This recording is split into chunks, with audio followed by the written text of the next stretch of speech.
ਸੋ ਪਹਿਲੇ ਝਟਕੇ ਤੋਂ ਬਾਅਦ ਡੈਮੋਕ੍ਰੇਟਸ ਨੂੰ ਦੂਜਾ ਝਟਕਾ ਅੱਜ ਸੁਪਰੀਮ ਕੋਰਟ ਨੇ ਦੇ ਦਿੱਤਾ। ਸੁਪਰੀਮ ਕੋਰਟ ਨੇ ਇਹ ਕਿਹਾ ਆ ਕਿ ਜਿਹੜੇ ਜਨਵਰੀ 6 ਨੂੰ ਜਿਹੜੇ ਰਾਇਟਰਸ ਸੀਗੇ, ਦੰਗਾਕਾਰੀ ਸੀ, ਜਿਨ੍ਹਾਂ ਨੇ ਵਾਈਟ ਹਾਊਸ ਦੇ ਉੱਤੇ ਅਟੈਕ ਕੀਤਾ ਸੀ, ਉਹਨਾਂ ਦੇ ਵਿੱਚ ਕਹਿੰਦੇ ਪਈ ਹੰਡਰਡਸ ਆਫ ਜਿਹੜੇ ਲੋਕ ਸੀਗੇ, ਉਹਨਾਂ ਨੂੰ ਗਲਤ ਚਾਰਜ ਕੀਤਾ ਗਿਆ ਹੈਗਾ। ਕੱਲ ਡਿਬੇਟ ਵਿੱਚ ਵੀ ਪ੍ਰੈਜ਼ੀਡੈਂਟ ਟਰੰਪ ਨੇ ਕਿਹਾ ਬਹੁਤ ਸਾਰੇ ਲੋਕਾਂ ਦੀਆਂ ਜ਼ਿੰਦਗੀਆਂ ਖਰਾਬ ਹੋ ਗਈਆਂ ਜਿਹੜੀ ਤੁਹਾਡੀ ਐਡਮਿਨਿਸਟ੍ਰੇਸ਼ਨ ਨੇ ਕੀਤਾ, ਉਹਦੇ ਵਿੱਚ ਕੁਝ ਸ਼ਰਾਰਤੀ ਲੋਕ ਸੀਗੇ। ਸੋ ਉਹੀ ਜਿਹੜੀ ਆ ਅੱਜ ਸਵੇਰੇ ਜਿਹੜੀ ਯੂਐਸ ਦੀ ਸੁਪਰੀਮ ਕੋਰਟ ਨੇ ਜਿਹੜਾ ਡਿਸੀਜਨ ਦਿੱਤਾ ਹੈਗਾ ਵੀ 350 ਦੇ ਕਰੀਬ ਜਿਹੜੇ ਲੋਕ ਸੀਗੇ, ਉਹਨਾਂ ਦੇ ਉੱਤੇ ਜਿਹੜੇ ਚਾਰਜਸ ਲਾਏ ਗਏ ਹੈਗੇ ਆ ਉਹ ਟੋਟਲੀ ਗਲਤ ਹੈਗੇ, ਜਿਨ੍ਹਾਂ ਕਰਕੇ ਉਹਨਾਂ ਨੂੰ 20-20 ਸਾਲ ਦੀ ਜਿਹੜੀ ਸਜ਼ਾ ਹੋਣੀ ਸੀਗੀ। ਤੇ ਚੀਫ ਜਸਟਿਸ ਰੋਬਰਟ ਯੂਨੀਅਰ ਜੋ ਆ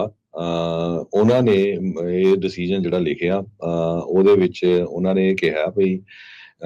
ਕਾਂਗਰਸ ਨੂੰ ਜਿਹੜਾ ਆ ਉਹ ਵੀ ਇਹਦੇ ਵੱਲ ਜਿਹੜਾ ਦੇਖਣਾ ਚਾਹੀਦਾ ਹੈਗਾ ਆ, ਤੇ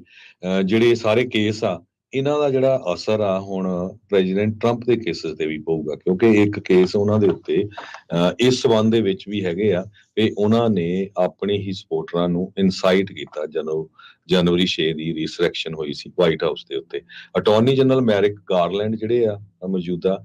ਉਹ ਕਹਿੰਦੇ ਵੀ ਮੈਂ ਬਹੁਤ ਡਿਸਪੁਆਇੰਟਡ ਆ ਵੀ ਜਿਹੜਾ ਸੁਪਰੀਮ ਕੋਰਟ ਦਾ ਡਿਸੀਜਨ ਆ 6 ਦੇ ਮੁਕਾਬਲੇ 3 ਦੇ ਨਾਲ ਇਹ ਹੋਇਆ, ਇਹ ਇੱਕ ਤਰ੍ਹਾਂ ਦੇ ਨਾਲ ਸਾਨੂੰ ਬਲੋ ਹੈਗਾ ਆ ਇਸ ਪੂਰੀ ਇਨਵੈਸਟੀਗੇਸ਼ਨ ਦੇ ਵਿੱਚ ਜੋ ਯੂਐਸ ਕੈਪੀਟਲ ਦੇ ਉੱਤੇ ਜਨਵਰੀ 6 ਨੂੰ ਜਦੋਂ ਪ੍ਰੈਜ਼ੀਡੈਂਟ ਟਰੰਪ ਹੁਣੀ ਹਾਰ ਗਿਆ ਸੀ ਤੇ ਬਾਈਡਨ ਹੁਣੀ ਜਿੱਤ ਗਿਆ ਸੀ, ਉਸ ਟਾਈਮ ਦੇ ਉੱਤੇ ਜਿਹੜੇ ਰਾਇਟਸ ਹੋਇਆ ਉਹਨਾਂ ਦੇ ਜਿਹੜੇ ਕੇਸਾਂ ਦੀ ਇਨਵੈਸਟੀਗੇਸ਼ਨ ਚੱਲ ਰਹੀ ਉਹਦੇ ਵਿੱਚ ਵੀ ਅਸਰ ਪਊਗਾ। 1400 ਦੇ ਕਰੀਬ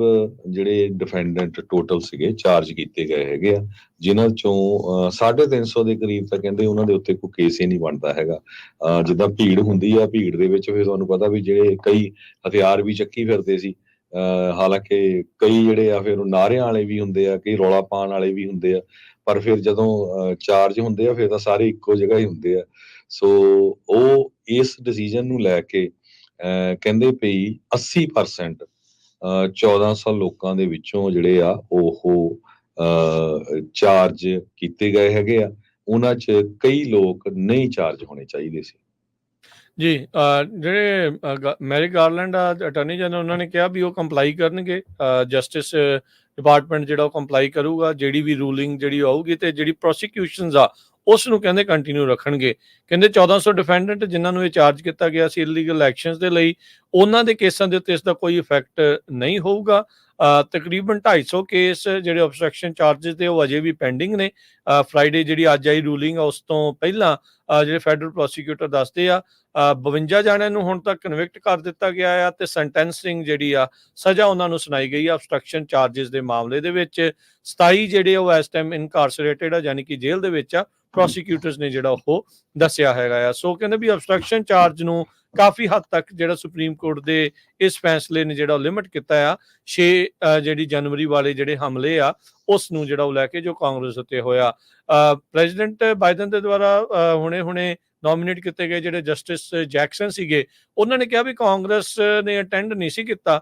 ਇਸ ਲਾਅ ਨੂੰ ਇੰਨਾ ਜ਼ਿਆਦਾ ਜਿਹੜਾ ਉਹ ਬਰੌਡ ਯਾਨੀ ਕਿ ਹੋਣ ਦੇ ਲਈ, ਜਿੰਨਾ DOJ ਜਿਹੜੇ ਉਹ ਸੋਚ ਰਿਹਾ ਹੈਗਾ, ਜਿੰਨਾ ਉਹ ਸੋਚਦਾ ਆ ਵੀ ਉਹ ਇੰਨਾ ਚੌੜਾ ਜਿਹੜਾ ਹੋਵੇ, ਯਾਨੀ ਕਿ ਇੰਨਾ ਬਰੌਡ ਹੋਵੇ ਵੀ ਆਪਾਂ ਸਾਰਿਆਂ ਨੂੰ ਉਸ ਦੇ ਅੰਡਰ ਲਿਆ ਸਕੀਏ। ਸੁਪਰੀਮ ਕੋਰਟ ਦੀ ਰੂਲਿੰਗ ਦੇ ਨਾਲ ਕਹਿੰਦੇ ਵੀ ਰਾਈਟਰਸ ਦੇ ਉੱਤੇ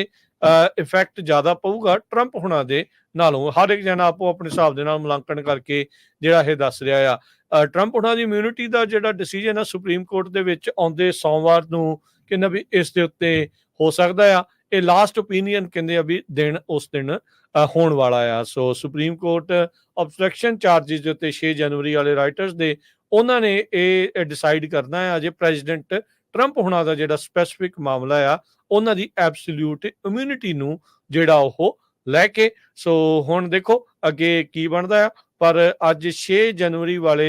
ਰਾਈਟਰਸ ਦੇ ਉੱਤੇ ਆਬਸਟਰਕਸ਼ਨ ਦੇ ਚਾਰਜਿਸ ਨੂੰ ਕਾਫੀ ਹੱਦ ਤੱਕ ਲਿਮਿਟ ਕੀਤਾ। ਐਮੀ ਕੌਨੀ ਬੈਰਟ ਜਿਹੜੇ ਕੰਜ਼ਰਵੇਟਿਵ ਜਸਟਿਸ ਮੰਨੇ ਜਾਂਦੇ ਆ, ਤੇ 2 ਜਿਹੜੇ ਲਿਬਰਲ ਆ ਉਹ ਇਸ ਤੇ ਉਲਟ ਆਏ ਆ, ਤੇ ਇਹ ਜਿਹੜੇ ਲਿਬਰਲ ਆ ਉਹ ਕੰਜ਼ਰਵੇਟਿਵ ਦੇ ਨਾਲ ਮਿਲ ਕੇ ਉਹਨਾਂ ਨੇ ਮੈਜੋਰਟੀ ਦੇ ਵਿੱਚ ਫੈਸਲਾ ਜਿਹੜਾ ਉਹ ਸੁਣਾਇਆ ਹੈਗਾ ਆ। ਅਬਸਟਰਕਸ਼ਨ ਲਾ ਜਿਹੜੇ ਜਸਟਿਸ ਰੋਬਰਟ ਆ, ਚੀਫ ਜਸਟਿਸ ਰੋਬਰਟਸ, ਉਹਨਾਂ ਨੇ ਕਿਹਾ ਵੀ ਜਿਹੜਾ ਅਬਸਟਰਕਸ਼ਨ ਦਾ ਲਾ ਆ ਉਹ ਇਸ ਤਰੀਕੇ ਦੇ ਨਾਲ ਵਰਤਣ ਲਈ ਨਹੀਂ ਸੀ ਜਿਹੜਾ ਉਹ ਬਣਿਆ। ਸੋ ਇਸ ਲਈ ਉਹਨਾਂ ਨੇ ਇਸ ਨੂੰ ਕਾਫੀ ਹੱਦ ਤੱਕ ਲਿਮਿਟ ਜਿਹੜਾ ਉਹ ਕਰ ਦਿੱਤਾ ਹੈ।